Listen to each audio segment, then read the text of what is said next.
It is just as nice as the classic one, but has no eggs. Creamy, tasty and quick.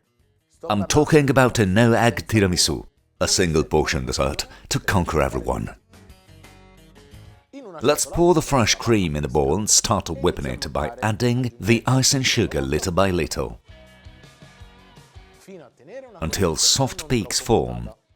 I'll put the mascarpone in another bowl and gradually add to the whipped cream, stirring gently.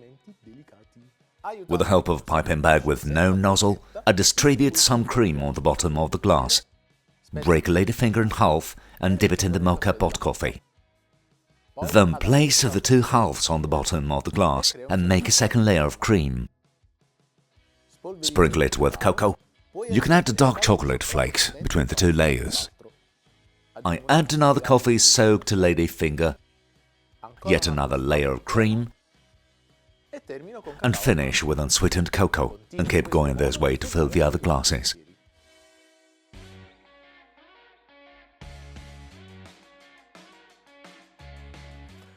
Guys, this tiramisu without eggs is Giovanni approved. I'll link down below the step-by-step photo recipe. If you liked this video, please leave a nice like and a comment. And if you haven't done it yet, subscribe to the channel.